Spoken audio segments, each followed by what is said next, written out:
No, I actually like Caitlin. And I'm just being Right. real and truthful. She has brought millions. I wouldn't be surprised if it's billions of eyes onto the W and onto women's sports. Although Sophie Cunningham has never been one to hold back, her most recent disclosure regarding Caitlin Clark is shocking the WNBA.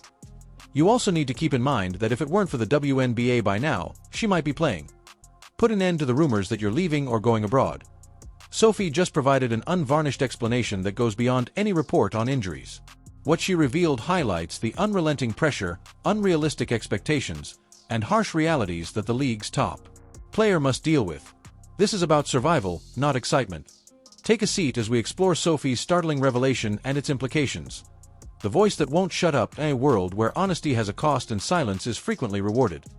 Sophie Cunningham has opted for the more difficult route. Sophie has established herself as the WNBA's most unvarnished truth-teller. While the majority of players adhere to prepared responses and cautious PR spin, and she is actually footing the bill. She was penalized thousands of dollars by the league in 2024 alone for speaking out loud what many players only mutter in private. It all began with a single comment on a TikTok post criticizing dubious officiating, which took $500 out of her paycheck. Or is it sluggish? Perhaps it's pointless.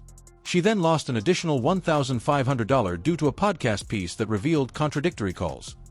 Will I be penalized by the WNBA for no, you were penalized for the first episode? I was fined $1,500. What? I ask.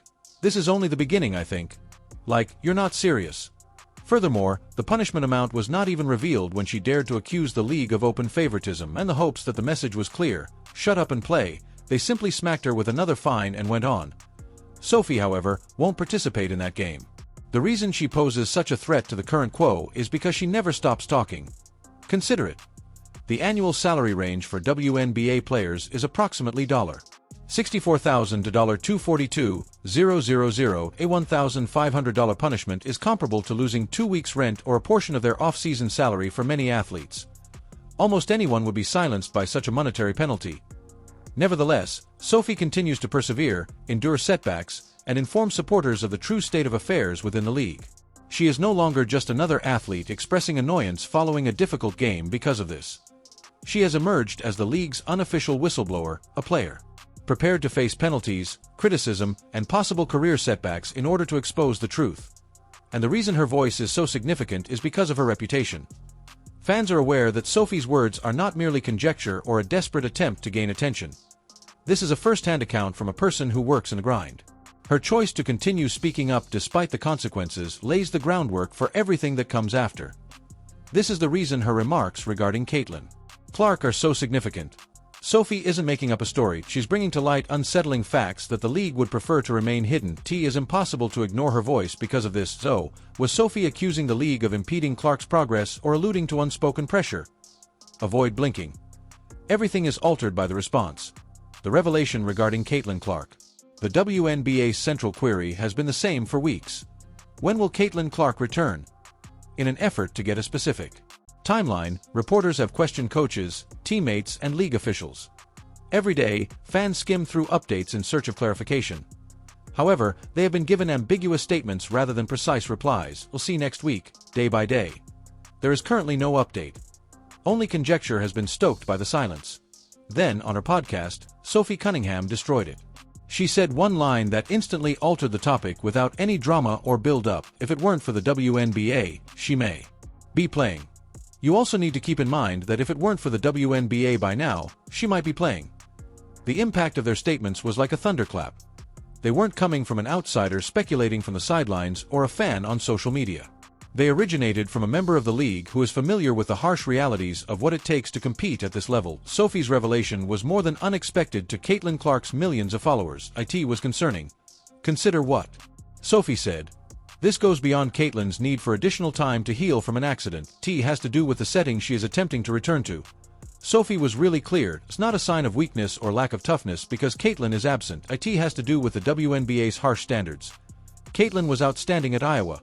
She sold out venues, attracted record crowds, and raised TV ratings to all-time highs as the face of college basketball. She was a generational talent due to her range, vision, and ability to change games on her own. However, Sophie disclosed that those achievements don't always translate to the WNBA. You can't just be good here. You must be perfect. Additionally, the league will devour you if you are not prepared on a physical, mental, and competitive level. That was the shocking revelation. Sophie wasn't disparaging Caitlin's abilities. Most people didn't want to hear the truth that she was revealing. Even a superstar like Caitlin Clark needs more time to adjust to the pressure of the WNBA. It's a survival issue rather than an emotional one. Sophie emphasized how harsh this league has gotten by pointing out that Caitlin could already be playing somewhere else. Caitlin may already be on the court, wowing spectators, whether she's abroad or even back in college. But in this case, the demands are so high that a hasty return could endanger not just her season but her career as a whole. Sophie's remarks struck with such intensity because of this. She wasn't merely providing admirers with updates. Pulling back the veil on a league that might be too cruel even for its most brilliant star, she was raising an alarm. What chance does anyone else have, though, if the WNBA is thus harsh on a generational talent like Caitlin? To find out, keep watching. The WNBA's cruel standards. Sophie Cunningham wasn't lying when she suggested that Caitlin Clark might be playing if it weren't in the WNBA. She was drawing attention to a reality that athletes experience on a nightly basis but that most fans only see on the surface. The WNBA is a whole different world from college basketball, not just a step up. Furthermore, good is insufficient in our cosmos.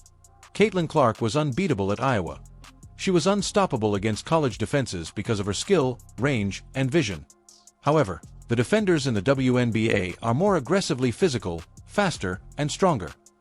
Every athlete on the court used to be the top players in her program. Every slot on the roster belongs to someone who fought their way through years of fierce competition in order to make it. And Sophie put it plainly. You can't just be talented at this level. You must be perfect. Fans were taken aback by her description of the league. WNBA games can felt more like rugby to Sophie than basketball. There is continuous touch. The blows are more forceful. Players freely discuss how they need armor to get through a season. Additionally, officials allow significantly more contact than fans are aware of, fostering an atmosphere where toughness is required. It is required. Imagine returning to that kind of stage following an injury. Stars are cautiously reintroduced in the majority of leagues, with time limits and more referee protection. However, there is very little room for error in the WNBA. A comeback may be stopped before it starts by one mistake, one hesitancy, and the brutality of the league. Sophie was exposing that harsh standard. Caitlin may already be back on the floor overseas. She would most likely be playing by now if she were in college. However, rushing back in the WNBA has much greater danger than a few poor outings. Re-injury, a decline in self-esteem, or even professional losses could result from it. Here's the crucial information. Caitlin wasn't being called soft by Sophie. The exact opposite. She clarified that there is no doubt about Caitlin's tenacity and work ethic.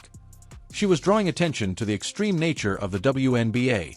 The league is at its deepest point ever. The competition is intense from the starting five to the final bench position. No easy matchup or weak link exists. Every player has the ability to reveal even the tiniest vulnerability, and every possession is a war.